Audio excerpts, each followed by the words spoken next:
थोड़े दिन पहले मैंने एक वीडियो अपलोड की थी अमेरिका के वीज़े के हवाले से। मैंने कहा था कि टी20 का भी मौसम आ रहा है तो इस तरह कर सकते हो आप चाहे मलेशिया में आ रहे हो, दुबई में आ रहे हो, सिंगापुर में आ रहे हो, किसी भी कंट्री के अंदर चाहे आप विज़िट वीज़ा पे आ रहे हो, आप यहाँ से वीज़ा अप्लाई कर सकते हो अमेरिका के लिए। इसको बहुत सारे लोगों ने नहीं समझा, मैंने इसमें बताया भी था कि टर्म्स एंड कंडीशंस क्या हैं, किन लोगों के लिए ये है, कौन लोग अप्लाई कर सकते हैं, कौन नहीं। हुआ ये कि बहुत सारे लोग मुझे कॉल करनी शुरू हो गए, मैसेज करना और एक्सेस करना शुरू हो गए कि हम विज़िट वीज़ा पे आए थे और हम एक्सपायर हो गया वीज़ा, क्या हम अमेरिका के लिए वीज़ा के लिए अप्लाई कर सकते हैं?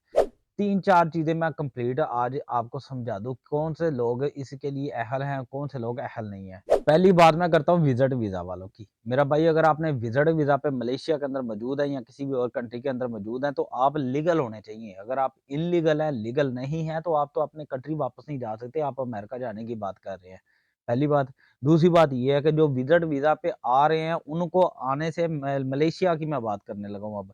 अगर ये 30 दिन का वीज़ा है या किसी और कंट्री की बात करता हूँ, अगर जिस कंट्री के अंदर अगर मलेशिया का जैसे 30 दिन का विज़िट वीज़ा मिलता है, मलेशिया में एंट्री से पहले अपनी डॉक्यूमेंटेशन रेडी रखना और आते ही अपॉइंटमेंट अप्लाई कर लेना। क्योंकि अपॉइंटमेंट जो होती है बाद 25 दिन बाद 20 दिन बाद 27 दिन बाद मिलती है।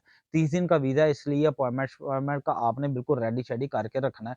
ये चीज़ आपने मैनेज करके रखनी है। अगर आप इल्लीगल हो गए तो वीज़ा यहाँ से नहीं मिलेगा।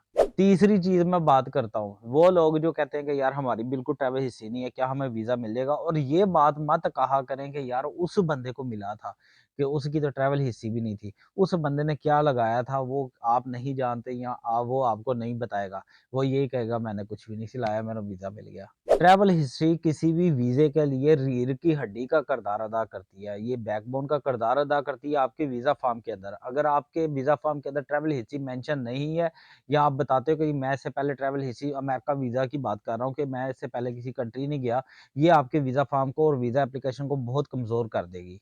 जो लोग ट्रैवल हिस्ट्री नहीं रखते या जिन्होंने दूसरे कंट्री से ऑलरेडी नहीं घूमा फिरा, वो भी अप्लाई ना करें, आपकी रिजेक्शन के चांसेस है। तीसरी बात मैं करूँगा वो लोग वो जो कहते हैं कि जी हम तो यहाँ पे काम नहीं है, शाम नहीं है, तो वहाँ पे अमेरिका में चले जाते हैं, मुलाज़मत नहीं है, उनको इतने बंदे चाहिए, उतने बंदे चाहिए। ये भाई एजेंटों की बात होती है, जिन्होंने पैसे कमाने होते हैं, जिन्होंने सिर्फ़ आपसे पैसे लेने होते हैं। हकीकत बात ये है अमेरिका के अंदर भी करोड़ों लोग ऑलरेडी मौजूद हैं जो बेरोज़गार हैं, करोड़ों लोग मौजूद हैं जो स्किल रखते हैं, आपसे बेहतर एजुकेशन रखते हैं, आपसे बेहतर वहाँ पे जीना सीखते हैं और जीना जानते हैं वहाँ पे, वहाँ के ऑलरेडी मौजूदा रहायशी लोग हैं। उनके पास जॉब नहीं है, वो भी बेरोज़गार है, अगर अमेरिका को बंदे ही चाहिए हो तो पहले उनको जॉब्स दे सकता है। इसलिए अगर आपने वीज़ा अप्लाई करना है तो आपका सोर्स ऑफ इनकम अच्छा होना चाहिए, आपकी तनख़्वाह-शनाख़ ये सैलरी-शैली ये तगड़ी होनी चाहिए। अगर आप समझते हो यहाँ पे आपको कोई वेटर है, कुक है, ये 1800 2000 रिंगट मैं मलेशियन करेंसी की बात कर रहा हूँ। 1800 2000 3000 रिंगट या 4000 रिंगट पे काम कर रहे हैं और यहाँ 4500 रिंगट पे काम कर रहे हैं और अमेरिका आपको वीज़ा दे देगा, ऐसा नहीं होगा मेरा भाई। मैं इंसल्ट नहीं करना चाहता मगर हकीकत ये है कि ये दुनिया गरीबों के लिए नहीं है। मैं कहना नहीं चाहता मगर जो देखा जाता है मैं उसकी बात करने लगा हूँ। अब चौथी बात जो इम्पोर्टेंट है वो मैं आपको बताता हूँ कि यहाँ से जो वीज़ा अप्लाई करता है, जो वर्क वीज़ा पे ऑलरेडी यहाँ पे मौजूद है और वो वीज़ा अप्लाई करता है, वो उसकी मैं बात करने लगा हूँ। जो बताया जाता है वो ये है कि 6 मंथ आप यहाँ पे कूल डाउन पीरियड गुज़ारो मलेशिया के अंदर और फिर उसके बाद यहाँ अगर आप दुबई के अंदर हो या आप सऊदीया के अंदर हो, फिर उसके बाद आगे आप अप्लाई कर सकते हो अमेरिका वगैरह के लिए या कनाडा, यूरोप या ऑस्ट्रेलिया या यूके वगैरह के लिए। मगर हकीकत बात ये है हमारे जैसे कंट्रीज़ जो कि बांग्लादेश, इंडिया, पाकिस्तान वगैरह से हैं, हम लोगों को या नेपाल वगैरह से हैं, हम लोगों को 6 मंथ का सिर्फ़ कहा जाता है मगर जो देखा जाता है मिनिमम हम 1.5 साल तक यहाँ पे लीगल रहें अपने वर्क वीज़ा पे, फिर उसके बाद अप्लाई कर सकते हैं अमेरिका का वीज़ा। आप मलेशिया के अंदर मौजूद हो, आप 20 साल मौजूद हो, अगर आपका वीज़ा नहीं है तो आप इल्लीगल ही तस्वर किए जाओगे। जब आपका वीज़ा लग जाएगा तब से आप लीगल हो और उसके बाद आपने 1.5 साल यहाँ पे गुज़ारने हैं, लीगल होके फिर उसके बाद आप अप्लाई कर सकते हो। अब आखिरी और इम्पोर्टेंट बात कर रहा हूँ, जो लोग इसके लिए अहल हैं, जो नहीं अहल है। मिसाल के तौर पे अगर आप बात करना इंग्लिश में नहीं जानते, आपको इंग्लिश की समझ नहीं है, तो मेरा भाई पैसा किसी एजेंट को ना देना। किसी भी एजेंट की, किसी भी तरह की, किसी भी एम्बेसी के अंदर अमेरिका की कोई सेटिंग नहीं होती है। लिहाज़ा किसी को भी पैसा दे के अपना वीज़ा और पैसों के चक्करों में अपना सारा कुछ लुटा दोगे, फ़ायदा को नहीं है। क्योंकि आपको जो वीज़ा दे दिया जाएगा वो इंटरव्यू बेस के ऊपर दिया जाएगा। आपको इंग्लिश आनी चाहिए, वो आपका इंटरव्यू लेंगे, आपसे बात करेंगे, आपको पूछेंगे, हाँ भाई काका किधर जा रहे हैं?